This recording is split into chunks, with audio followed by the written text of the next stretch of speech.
Welcome to the Climate Innovation Forum. I'm Nick Gowing, your host and moderator for the day. You can see we're going to run on time. It's bang on 9 o'clock, so bear that in mind as you sneak away during the day. It's a real pleasure to welcome so many of you here to the Climate Innovation Forum. It really is a key touch point between COP26 and COP27, but in recent weeks, optimism has been waning increasingly rapidly. Dark clouds are gathering over how the imperative of net zero will ever be achieved with the decisiveness and urgency required by the ever bleaker scientific realities. Well, this is the fourth year of the Climate Innovation Forum, and it is regarded as a flagship event of the London Climate Action Week. We'll be hearing from Nick maybe shortly. And this year, we're delighted to be running it in partnership with the UK's Department of Business, Energy and Industrial Strategy, known as BEIS, of course.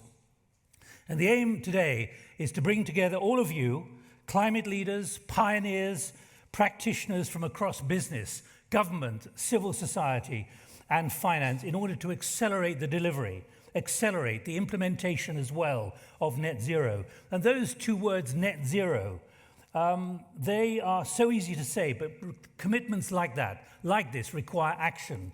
They require action, not prevarication. Change must come not just fast, but super fast. The challenge was formidable enough in the weeks after Glasgow. Now there are the new horrendous variables we're all facing.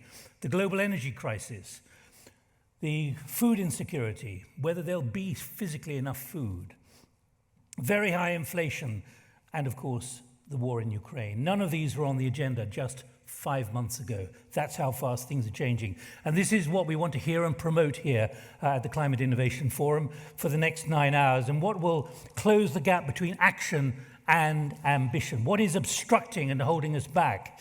We want openness, we want frankness from you all if you can, and you should all end today with new perceptions and new learnings. We'll explore the creation and adoption of innovative technologies, courageous business models and new ways to mobilize capital. And most importantly, what policy, regulation and market design is needed to implement the net zero transition.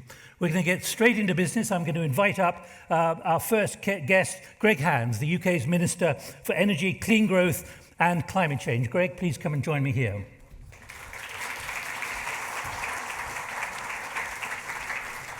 I should tell you, Greg has to be in Parliament at 9:25 in the House for a statutory instrument reading or announcement, I think. I've got to pass a piece of legislation, Nick, which makes some change to the contracts for difference process, which is our highly successful, I think everybody in the room knows, our highly successful flagship renewable financing scheme, to extend it and make some certain changes on it. So that's coming. All right, so we'll all be on tenterhooks waiting for your statutory instrument. But look, what I want to do in the 10 minutes we've got available, and thanks very much for squeezing it in, is to understand what your view is about the scale and the urgency of net zero at the moment.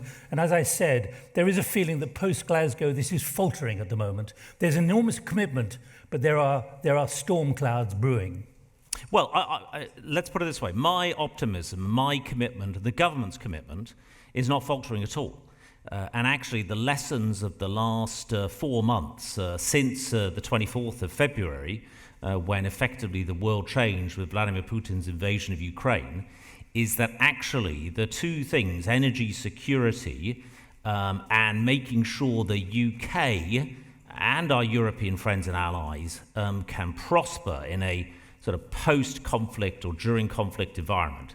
The answer to that question overlaps very considerably with taking action on climate. So I want us to be having more homegrown renewable energy. That makes sure that we are importing less hydrocarbons from Russia. I think other European countries are moving in the same direction. So I think, Nick, actually, in some ways, I think actually that this can be a catalyst to driving more action, particularly on the energy side, which is obviously a big part of my portfolio as well, and making sure that we decarbonise energy systems even faster than the UK was doing already. What kind of impact, though, do you think you're making with the public? Do they really appreciate the science, the ominous part of the science. We heard it yesterday at the launch of the London Climate Action Week from Alok Sharma, just how serious all of this is. Do you think the public really gets the need for net zero? I think they do. We do quite extensive public opinion tracking in BEIS.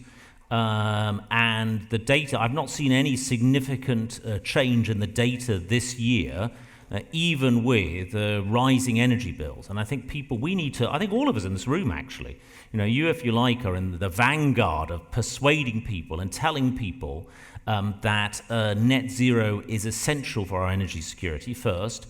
Secondly, that with innovation, and you're all innovators in this room, with innovation that we can do this.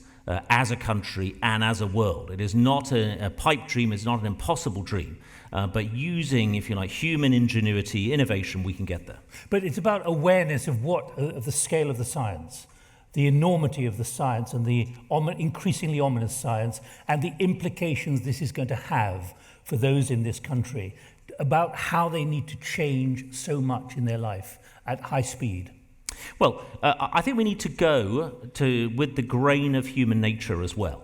I don't think we want to be at the moment shocking people into making choices that they don't want to make. I think we need to persuade people. If you like, the grain of government policy is to seek to persuade people based on existing choices, if you get me. So something like, say, for example, the replacement of your gas boiler. Let me take something like that, where we're trying to get people to move to heat pumps.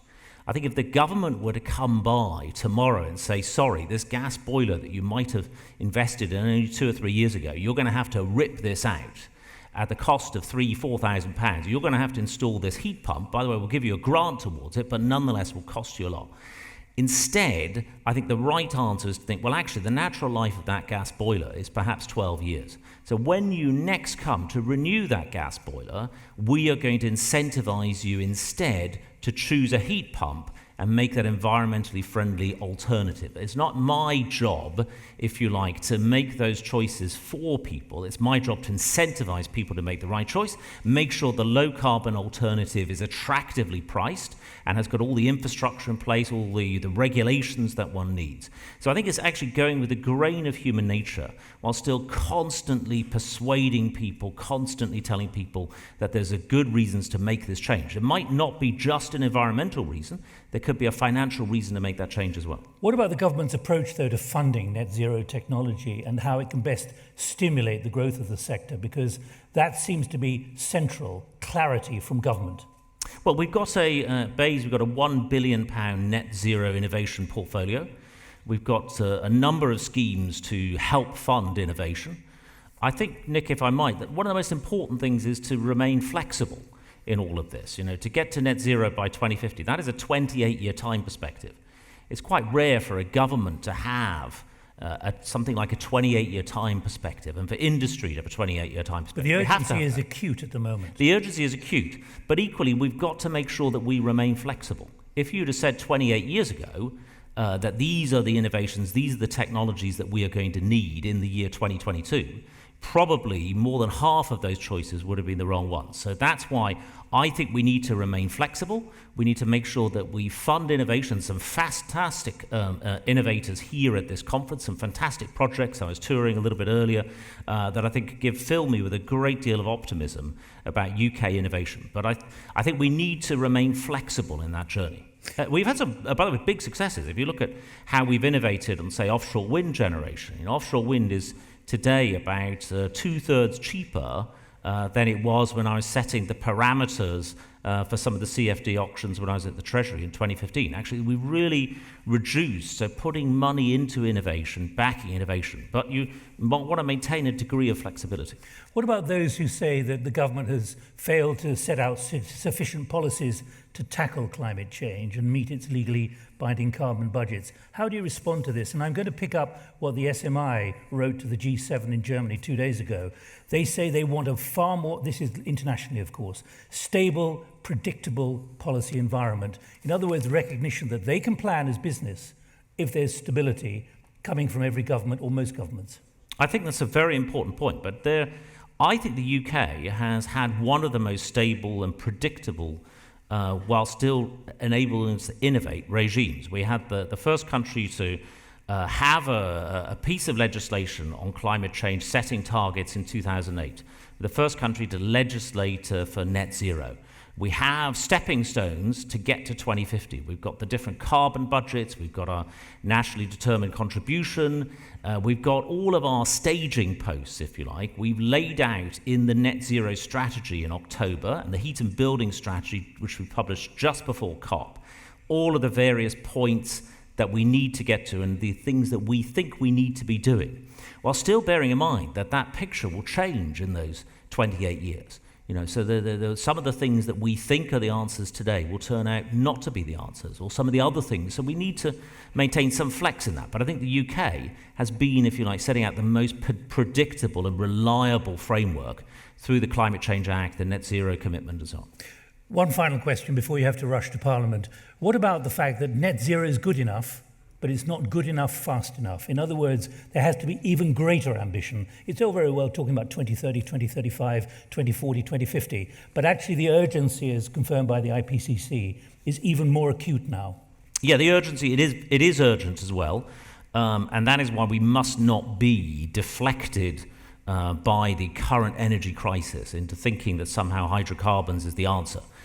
We need to be actually importing and consuming less hydrocarbons. That's the immediate priority. I think in the medium to long term, Nick, we need to obviously get ourselves to net zero.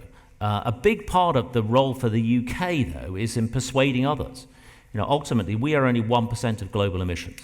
The other 99%, the UK, given our sort of global soft power, our fantastic diplomatic network, the fact that we are chairing COP this year, the start of the year, I think only 30% of global GDP was signed up to net zero targets. The end of the year will be more than 90%. Now, you may say to me, well, Greg, it's easy sort of setting a target, but if you don't set a target in the first place, you're never going to start the journey. So getting more countries persuaded of the need to do this, and sometimes that can be some tough choices. For developing countries that have to say, the quickest way for our country to develop is through coal plants, importing oil, etc. And we have to persuade them that the right choice is a low or zero carbon future. We have to stop there, Greg. Thank you very much indeed for dropping in to see us on your way to Parliament. Much appreciated. There's much more I could ask you, but you've escaped. Well, thank you. Greg, nice Thanks to very see much you. indeed. Thank you very much for coming. Okay, you're welcome. Thank you. Good luck today, everybody. Thank you.